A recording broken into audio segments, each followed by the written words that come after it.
Alright, and we are back to MrBallen. The worst way to find out you're alone in the forest. Let's take a look here. No info? No need? Alright, I'm going in. That all center around. Today, I'm going to tell you 3 stories that all center around creatures. The first story you'll hear is sort of uplifting in a way, and then the last 2 stories are downright spooky. But before we get into those stories, if you're a fan of the strange, dark, and mysterious delivered in story format, then you've come to the right place because that's all we do. Is that a hickey on his neck? Huh? Do you want to explain that, MrBallen? We upload once a week. So if that's of interest to you, please hit the like button like it owes you money, but not too hard because we need it for next week's episode. Also, please subscribe to our channel and turn on all notifications so you don't miss any of our weekly uploads. Okay, let's get into today's stories.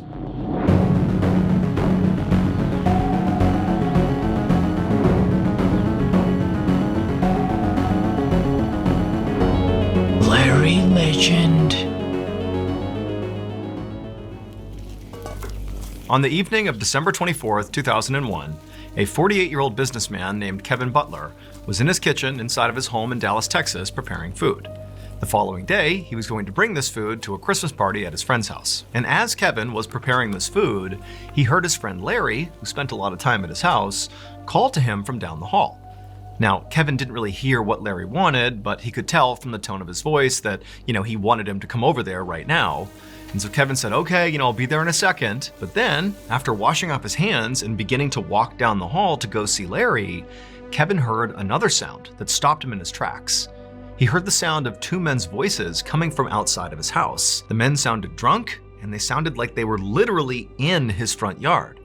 And also, Kevin thought he recognized the voices. And so instinctively, Kevin flew over to the door and whipped it open. And sure enough, it was Johnny Serna, one of Kevin's former employees, and Daniel Torres, who was Johnny's half-brother. These were the 2 men he thought he heard outside, and here they are. And even though Kevin was expecting to see them when he opened the door, it was like seeing them in real life was just totally incendiary.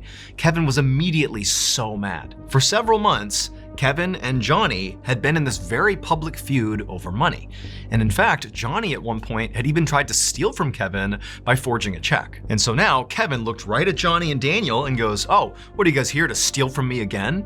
And in response, Johnny didn't say anything. He just charged forward and punched Kevin square in the face. Kevin was so stunned that he practically fell over.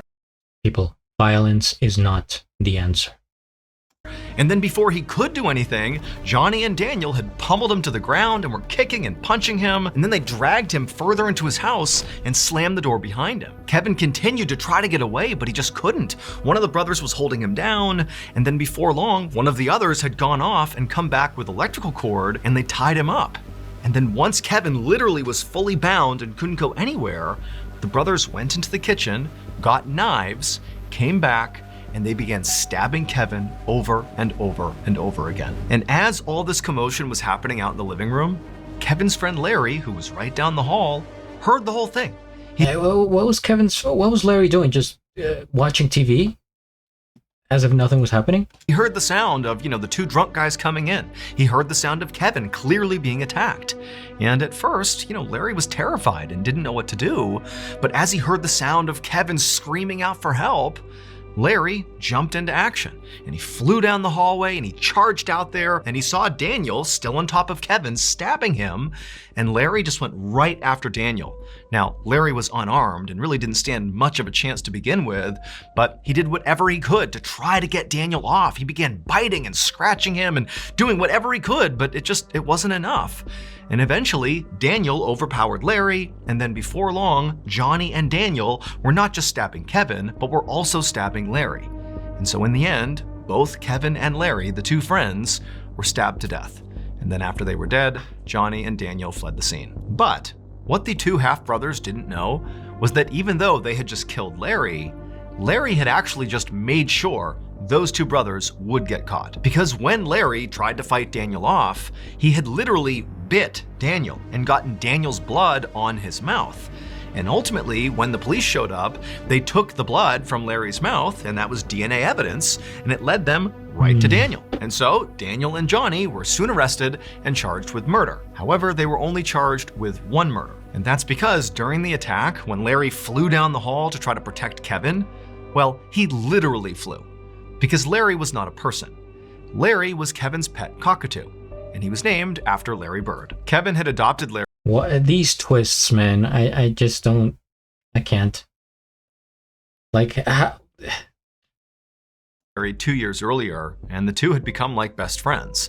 And so when Larry heard his best friend Kevin being attacked, he flew in to try to help, and he wound up clawing and pecking at Daniel's head, ultimately getting Daniel's blood on his beak, which led to their arrest. Daniel Torres and Johnny Cerna were both ultimately convicted of murder and sentenced to life in prison. What if I told you there was a boundless vault full of a million secrets, buried mysteries, and life-changing adventures just waiting to be explored? A place where stories lie in wait just a tap away. Well, that place is Audible. Imagine you're stuck in rush hour traffic, just staring at the sea of red taillights all in front of you, just wishing you could be home right now, but you can't because you're stuck here. Except you're not really stuck here. Instead, you've been, transported to this incredible world because you're in the middle of an audible thriller. And then before you know it, suddenly you're in your driveway, you've forgotten about the traffic, and you're just consumed by the story you're listening to the point where you don't want to get out. You don't want to go home because you're so engrossed. That's the Audible effect.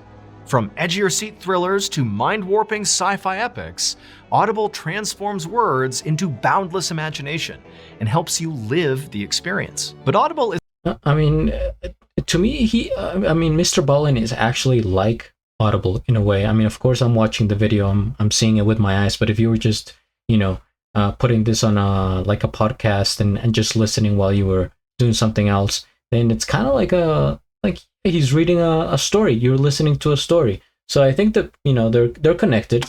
Isn't just about entertainment. It's a Audible fair sponsor. Offers a passage to self-discovery. Do you want to unlock the secrets of success from world-class experts? Done. Do you want to dominate your finances and transform your wellness? Done. It's all here. Want advice to steer your career?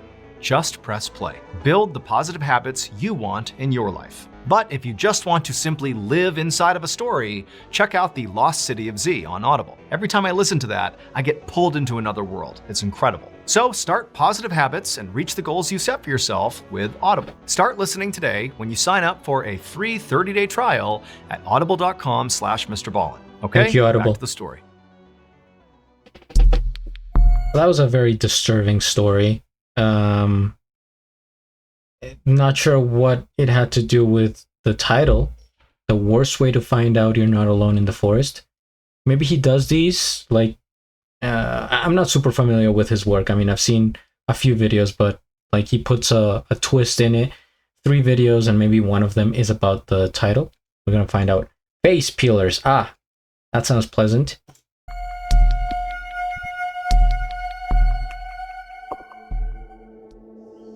At 6:30 p.m. on July 29th, 2023, a 15-year-old girl named Talia 30 p.m. on July 29th, 2023, a 15-year-old girl named Talia Davila Diaz stood right outside her back door of her house, staring out at the thick, dense, shadowy rainforest that was her backyard. Talia lived in a tiny, isolated village in Peru that was literally in the middle of the Amazon rainforest. So as she was looking out, she would have seen these huge tropical trees and heard the sound of howler monkeys and exotic birds and animals moving all about, and the air would have been really thick and humid. But she wasn't thinking about any of that. Instead, she was focused on this grapefruit tree that was only a few yards away from her house. She wanted to go get a grapefruit and bring it inside and make juice for her family. However, Talia was scared. And she was scared for 2 reasons. The first reason was this was the Amazon, an inherently dangerous place, especially at night. There were loads of predators out there, like snakes and jaguars. But the other reason she was scared was that she was worried there could actually be something worse out in the rainforest, worse than any predators she was used to. And that was because over the last couple of weeks, people in Talia's village had been claiming they were seeing these shadowy figures lurking in the tree line with these bright green eyes that would occasionally seem like they were hunting the people of the village. Like anytime they went out, it was like these figures were kind of lurking off in the distance, but nobody knew what they were. The rumor around the village was that these shadowy figures were actually pelikaras, which translates literally to face peelers. People in Talia's village believed that pelikaras were foreigners who would kidnap locals and cut their throats and peel the skin of their face off and then sell their body fat on the black market. And the locals were so freaked out that pelikaras could be around that they began performing nightly patrols to keep the villagers safe. So Talia, again, was very scared to even leave her house at this point.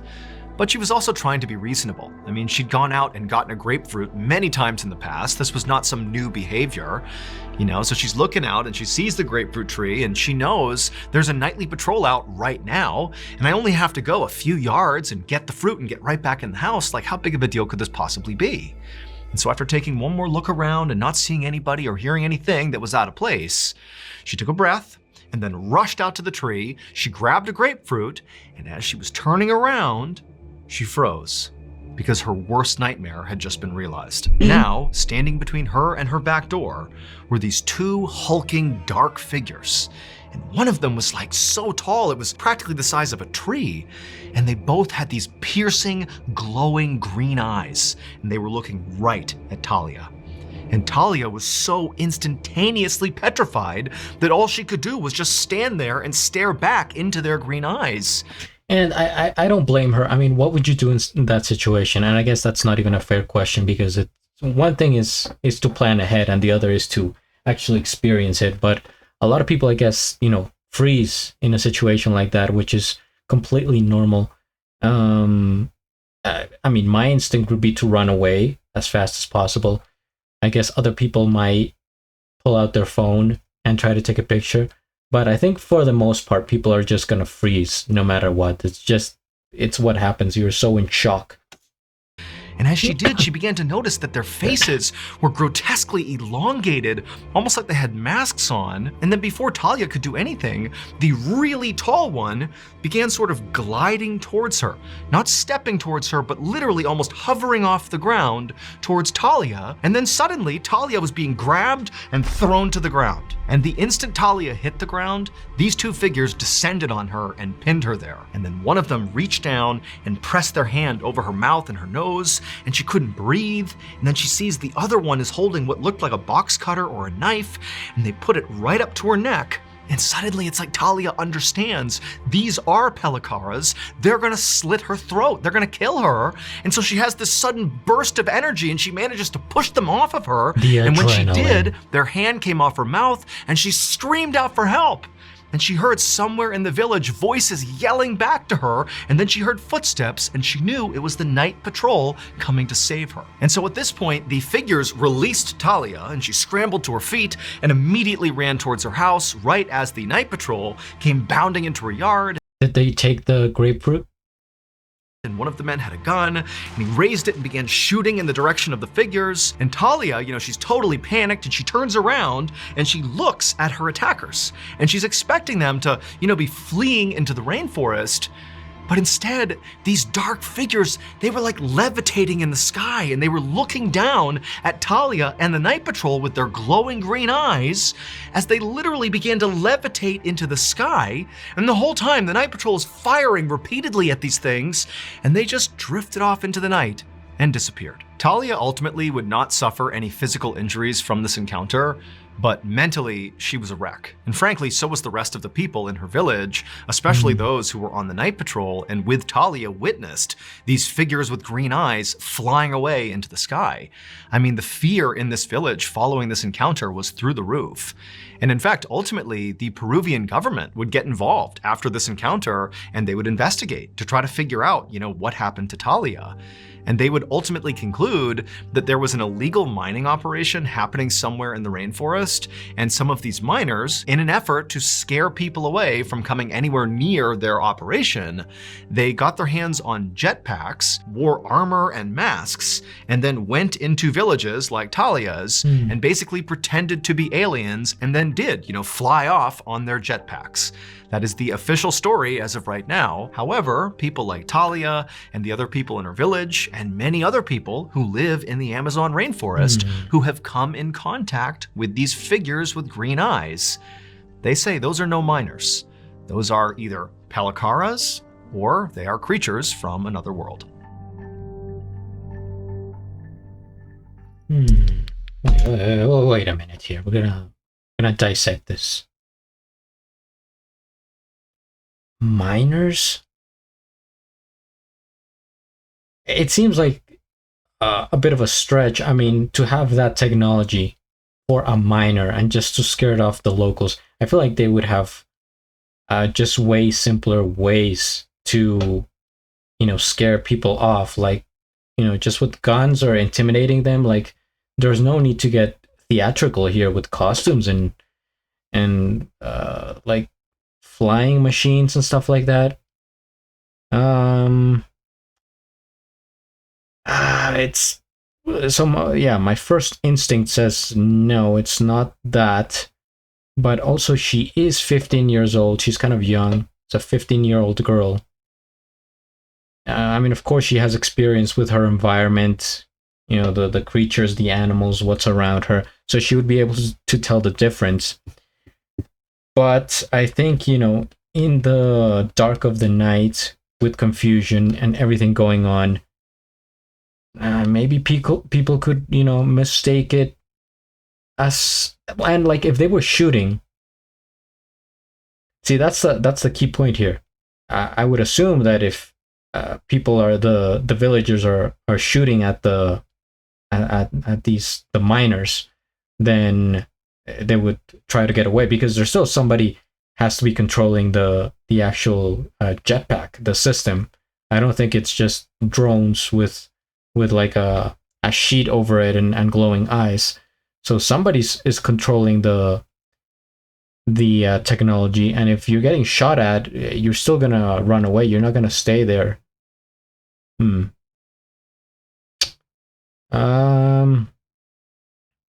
It's gonna have to stay a mystery. I would have to hear more stories about the Palacaras. Claw marks number 1. On the afternoon of May 21st, 1974, a 39-year-old man named Pilar Gomez walked through a forest in Argentina. In his hand was a machete and an axe. And as he walked, he used the machete to clear brush, and then eventually he reached this huge tree, and he put the machete down, gripped his axe, and got ready to chop it down. However, before Pilar took his first swing, he looked up and he noticed pretty high up on this tree were these very deep claw marks right into the bark of the tree. Now, at first he thought, oh, that's gotta be, a bear's claw marks. But the more he looked at it, the more he realized that would have been an enormous bear to leave marks like those. I mean, these are deep and wide claw marks. Now, Pilar was a professional lumberjack, and he actually lived in this section of forest. He owned this plot of the forest. His cabin was only a few yards away, and he was used to coming in contact with the wildlife, like bears. Now, his friends and family thought he was crazy for living out here. I mean, his neighbors were miles away, he didn't have a phone or a car, he lived totally alone. And so, in virtue of living in this isolated forest, Pilar routinely came across animals that lived out here, like bears. And it didn't really frighten him. He sort of understood that's part of living out here. But he knew his friends and family thought he was totally crazy for living out here. And not just because it was so isolated, not just because he didn't have a car or a phone and was totally alone basically 24/7, but because, according to local legend, this particular forest was effectively haunted. There were these apparent unnatural huge creatures that roamed this forest and would prey on people like Pilar. But Pilar didn't believe in any of that nonsense. He knew that, as he looked at these claw marks, this has to be a bear. This is not some huge unnatural creature that's completely made up. And so Pilar just went ahead and began cutting this tree down. And right as this tree smashed into the ground, making a thundering boom, at the exact same moment, basically right behind Pilar, he heard this horrible growling noise, like a huge animal was basically coming up right behind him. And so Pilar, he whipped around and looked, but there was nothing there. It was just a wide open forest. Everywhere he looked, it was just trees, nothing else. It's Bigfoot. And so Pilar began to think to himself, did I even hear that? I mean, could I really have just been hearing the sound of the tree hitting the ground that somehow also sounded like a growl behind me? Like, am I, psyching myself out here? Am I creating stories in my head because I'm thinking about those claw marks? And he was like, you know what? It's all gonna be in my head. I didn't hear anything. I'm all alone out here. I'm safe. I'm good. And so Pilar just got back to work processing this tree. For the next couple of hours, he didn't see or hear anything strange. He just continued to chop this tree into smaller pieces, and then he would carry those pieces right over to his cabin, which again was not far away, and he stacked up this huge pile of lumber right beside the side of his cabin. And then finally, when the tree was all processed and Pilar was back in his cabin, he realized he was pretty hungry. At this point, it was getting dark outside and it was time for dinner. Typically, Pilar would eat his dinner outside. He enjoyed listening to the crickets and just feeling the warm night air, and tonight was no exception. So he enjoyed listening to the growls of the bears, the jaguars, the pumas, and all the predators around the area, of course, as you're eating lunch. Grabbed some stew from the night before, he went outside, and outside he had this table that was right next to his cabin, and then just beyond the table, farther away from the cabin, was this wood stove. And so he got the wood stove going, and then he put his stew on the stove to warm up, and then he sat down at the table, and he just sat there, enjoying the night, waiting for his food to be done. And as Pilar just sat there relaxing, he suddenly realized that he couldn't hear any crickets. They had gone completely silent. And then as he looked around at the dark forest, he realized the forest was actually silent. I mean, there was no noise whatsoever. The only noise was his stove. And Pilar knew that the only time the forest got this way was if there was some big predator around. And so right away, Pilar thought back to the claw marks in the tree and, that growling sound that he wasn't sure if he heard or not. And he's thinking, maybe the bear is back. And so Pilar scanned the tree line, trying to see movement. But there was nothing. It was just deadly silent and just a dark forest in all directions. And so feeling really unsettled, Pilar decided he should just go back inside his cabin and eat in there where it was more safe. And so Pilar stood up and he walked towards his cabin and he was about to go inside when he remembered he had left the stove on with the stew on top warming up. And so he turned back around and he looked out at the dark forest and it's still totally silent. He can't see any movement. Then as quick as he could, he walked past the table, out to the stove, he shut the vents in the stove, and he was about to grab the stew to go back inside with it, when something really powerful struck him in the back, knocking the wind out of him, and then before he could react, he looked down and he saw this massive furry arm with sharp claws reaching around him, pulling at his midsection. It was the bear. And so immediately Pilar began thrashing, trying to get away, and he managed to kind of stumble forward, and his machete was on the ground near the stove. And he fumbles down, he grabs the machete, and he wheels around to strike this bear to get rid of it. But the second he saw the bear, he realized it wasn't a bear. And instinctively he knew he just had to run. And so he turned and began sprinting towards that lumber pile he had cut up before right next to his cabin. And as he was scrambling up this pile, he could hear the sound of this thing running towards him. And then he felt another explosion on the side of his head. And even though he now has been wounded, probably gravely, it was like all adrenaline. And he kept going up the lumber pile and he clambered onto the roof of his cabin. Then he turned around, getting ready to fight as best as he could, whatever this thing was. But when he looked out, this thing was just gone. The forest was deadly silent again and there was nothing out there. And so as he's sitting there kind of looking around, waiting for this thing to pop back up again, he reached up and he felt the side of his head and his ear was missing. This thing had ripped his ear off when it hit him in the side of the head. Pilar would remain on the roof of his cabin all night, just constantly scanning, looking for this bear creature to return. With no ear, but mind it didn't. you. The forest just remained totally silent and nothing happened all night. And then finally in the morning when the sun began to come up, the forest kind of went back to normal. And at that point, Pilar, he's kind of delirious from blood loss and the impact to his head. And he knew he just had to get out of here and go get help. And so he climbed off the roof and then he ran about a mile to the nearest building, which was this woodworking shop. And when he got there, there were a couple of people there. And when they saw the state Pilar was in, they didn't need to be told that he needed to go to the hospital. They just instinctively put him in the car and drove him there. After Pilar was stabilized and his wound was treated and he was sort of in recovery at the hospital, the police showed up to interview him to see what happened. And Pilar would tell them the story about how, the day before he had seen those claw marks in the tree, and then he had heard that loud growling sound behind him, or so he thought.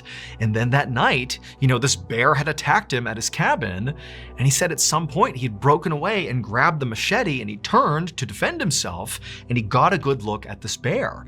And it was at least 6 feet tall, it was covered in black hair, had sharp claws. It was every bit a bear, except its face. It wasn't a bear's face. It was a human face. Now, to this point, as Pilar was telling his story, one of the police officers was taking notes. Everything Pilar said, he was writing it down. But when Pilar began talking about the bear with the human face, the officer just stopped taking notes. And the officer said, that can't be true. There aren't any bears with human faces. But Pilar, he's like a rugged lumberjack who lives in the forest by himself. And he's telling these officers, I know how crazy this sounds. I know it's not realistic, but I'm telling you what I saw is this bear with a human face. That's what I saw. But the officer just 100% did not believe him. And ultimately, this went down as simply a bear attack, and that was it. The case was closed. However, despite what the police said, since the attack on Pilar, there have been at least 30 people who have come forward to say they either saw firsthand or were attacked by this bear-like creature with a human face in that forest in Argentina. Sightings are so common that locals even came up with a name for this creature. They call it the Ucumar. And to this day, nobody has any idea who or what it is.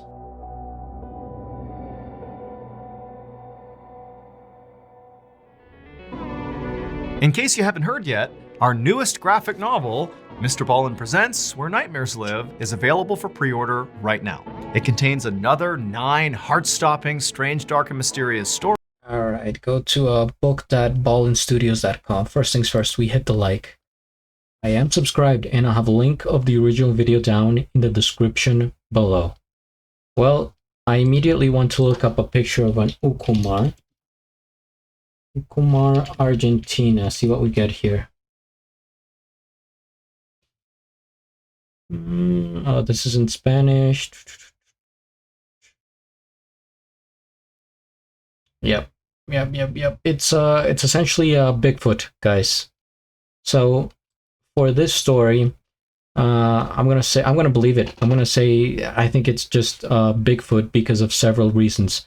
So first of all, he was in the middle of the forest, a lumberjack, right? That's where Bigfoot lives most of the time. There, man. This is such a long. I'm gonna put it simple because this is such a huge topic and conversation. But I do believe in Bigfoot. They are, I think, intra-dimensional beings that can, exist in our Earth, but also in a different plane, kind of like ghosts, a little bit like that. So it's not like you see. That's why you could never hunt down a Bigfoot. You're never gonna find bones. You're never gonna find a body because they're intra-dimensional beings. So they travel back and forth. They don't reside here. But when they are here, I think most of the time they reside in the forest. And so for one, the claw marks, for it to be that high, most Bigfoot are really tall, way taller than an average human, probably 8 feet tall. And so they can climb, they can get really high, and they're huge. They're gigantic. I don't know, claw-wise, if it's bigger than a bear, because a bear is, a brown bear is also massive. I don't know if there's brown bears in Argentina, what kind of bears they have, maybe black bears, but it could be comparable to the size of a bear, right? The claw of a Bigfoot. And I think the reason why Bigfoot was dissatisfied was obviously because he was chopping down a tree, and that's that's their land, right? That's where they live.